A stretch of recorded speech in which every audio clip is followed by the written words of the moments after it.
സമയം അവർ പറഞ്ഞാൽ ആളുകൾക്ക് മനസ്സിലാക്കാമായിരുന്നു. അത് കുഴപ്പമില്ല.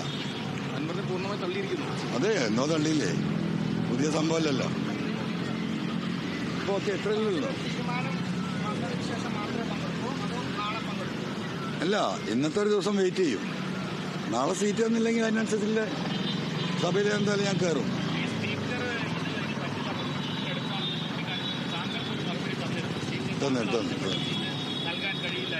അല്ലല്ല, നമ്മൾ ആ ലെറ്ററാണ് ഇപ്പോൾ കൊടുത്തത്. അപ്പോൾ അതിന് മറുപടി ഇപ്പം ഇന്ന് കിട്ടിയിട്ടില്ല. ആ മറുപടിക്കാണ് വെയിറ്റ് ചെയ്യുന്നത്. ഇന്നൊരു ദിവസം കൂടി വെയിറ്റ് ചെയ്യും. അതായത് പ്രതിപക്ഷ നിരയിൽ നിന്ന് തന്നെ മാറ്റി എന്നൊരു സ്വതന്ത്ര ബ്ലോക്കായിട്ടൊരു സീറ്റ് അനുവദിക്കണം. പ്രതിപക്ഷ നിരയിലേക്കാണ് ഇപ്പം എന്നെ മാറ്റിയിട്ടുള്ളത്.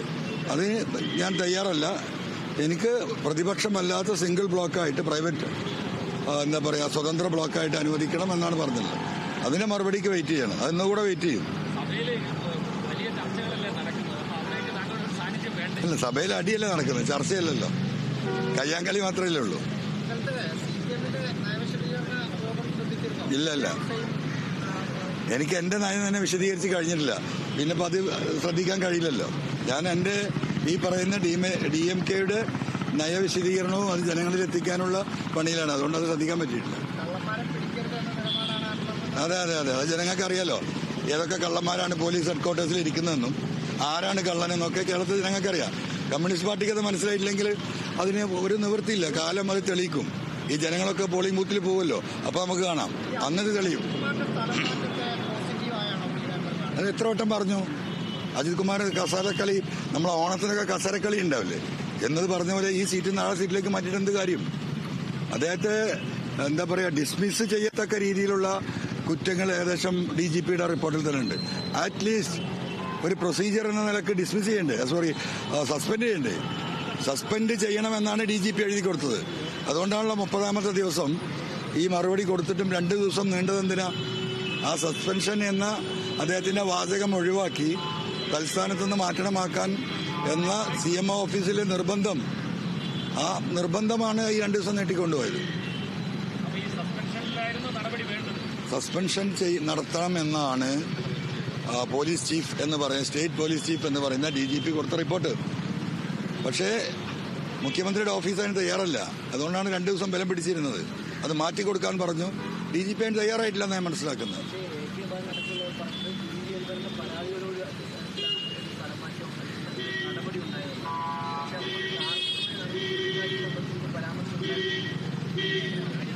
അതൊക്കെ ഇപ്പം നമ്മൾ പറഞ്ഞില്ലേ, രാത്രിയെ പകലും പകലിനെ രാത്രിയാക്കിക്കൊണ്ടിരിക്കല്ലേ.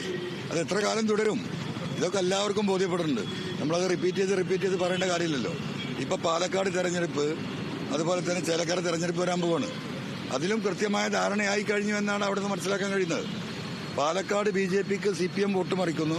ചേലക്കരയിൽ CPM-ന്റെ വോട്ട് BJP-യുടെ വോട്ട് CPM-ന് നൽകും. കൃത്യമായ ധാരണയാണ്.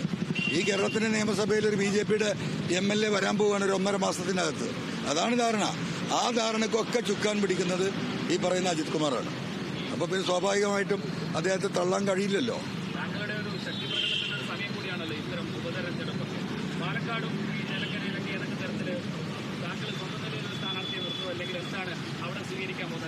അല്ല, അത് കൂടിയാലോചന. അപ്പൊ നമ്മളുമായി ബന്ധപ്പെട്ട് ഒരുപാട് ആളുകൾ പാലക്കാട് ജില്ലയിലുണ്ട്, തൃശ്ശൂർ ജില്ലകളിലുണ്ട്. അപ്പൊ അതിന്റെ ഒരു ലീഡർഷിപ്പിന്റെ ഒരു കോർഡിനേഷനിലാണ് നമ്മളുള്ളത്. അതിനുശേഷം ആ തെരഞ്ഞെടുപ്പ് വരട്ടെ, അപ്പോഴേക്കും ഇത് കോർഡിനേറ്റ് ചെയ്ത് കഴിയും. അപ്പോൾ ഒരു നിലപാട് സ്വീകരിക്കും. അല്ല, അങ്ങനെ പറയാൻ വയ്യ. നോക്കാം നമുക്ക്. സ്ഥാനാർത്ഥിയെ നിർത്തണമെന്നാണ് പാലക്കാടിലെ DMK പ്രവർത്തകരുടെ ആഗ്രഹമെങ്കിൽ സ്ഥാനാർത്ഥി ഉണ്ടാവും. ചേലക്കരയിലും അങ്ങനെയാണെങ്കിൽ സ്ഥാനാർത്ഥി ഉണ്ടാവും. അത് തർക്കമൊന്നുമില്ല.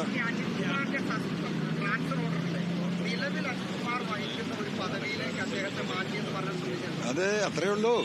അതായത് ഒരു അന്വേഷണ റിപ്പോർട്ടിന്റെ ഭാഗമായിട്ടുള്ള ഒരു നടപടിയായിട്ടല്ല ട്രാൻസ്ഫർ ഉള്ളത്. സാധാരണ പോലീസിലെ ട്രാൻസ്ഫർ നടക്കുന്ന ചുമതലയിൽ നിന്ന് അങ്ങോട്ട് മാറ്റുന്ന ഒരു സാധാ ഓർഡറാണ്.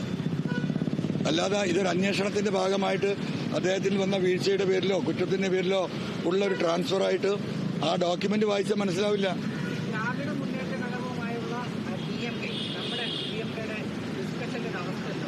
അതൊക്കെ സുന്ദരമായിട്ട് പോകുന്നുണ്ട്. നിങ്ങൾക്ക് ആ ഡിസ്കഷനെ ഇല്ല എന്നറിയാനല്ലേ ആഗ്രഹം. അതൊക്കെ അതിന്റെ സമയത്താവുമ്പോൾ നടക്കും. ഇത് ഡെമോക്രാറ്റിക് മൂവ്മെന്റ് ഓഫ് കേരളയാണല്ലോ, മറ്റേത് ദ്രാവിഡ മുന്നേറ്റ കഴകമാണ്. നമുക്ക് നോക്കാം പ്രധാനമായും ആരൊക്കെയായിട്ടാണ് ഈ കൂടിയാലോചന നടത്തുന്നത് ഇക്കാര്യത്തിൽ? എവിടെ തെരഞ്ഞെടുപ്പിൽ മത്സരിക്കുന്നതും മറ്റ് പാർട്ടി രൂപീകരണമൊക്കെയായി ബന്ധപ്പെട്ട് ആരാണ് പ്രധാനമായും ചർച്ച നടത്താനുള്ള ആളുകൾ? കേരളത്തിലെ ഏറ്റവും പ്രധാനപ്പെട്ട ആൾക്കാരാരാ? നിങ്ങളുടെ ആംഗിൾ വലിയ നേതാക്കന്മാരായിരിക്കും, എന്റെ ആംഗിൾ ഇവിടുത്തെ സാധാരണ ജനങ്ങളാണ്. ആ ജനങ്ങളുമായി സംസാരിക്കുന്നുണ്ട്. അതാണ് DMK-യെ സംബന്ധിച്ച് ഏറ്റവും പ്രധാനപ്പെട്ട ആളുകൾ. ആ ആളുകളുമായി സംസാരിക്കുന്നുണ്ട്. അറിയില്ല അറിയില്ല അറിയില്ല അറിയില്ല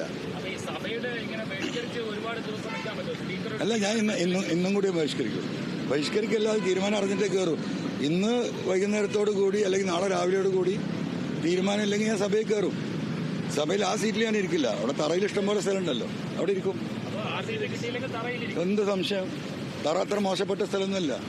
നമ്മളൊക്കെ ഇപ്പോൾ നിൽക്കുന്ന തറയാണ്. തറയുണ്ടായിട്ട് ബാക്കിയൊക്കെ ഉണ്ടായത്. അതുകൊണ്ട് തറ അത്ര മോശപ്പെട്ട സ്ഥലമാണ് എന്ന അഭിപ്രായം വ്യക്തിപരമായിട്ട് എനിക്കില്ല. അല്ല, അത് നമുക്ക് നോക്കാന്ന്. സ്പീക്കർ വിവേചനാധികാരത്തിന്റെ മറുപടി തട്ടെ.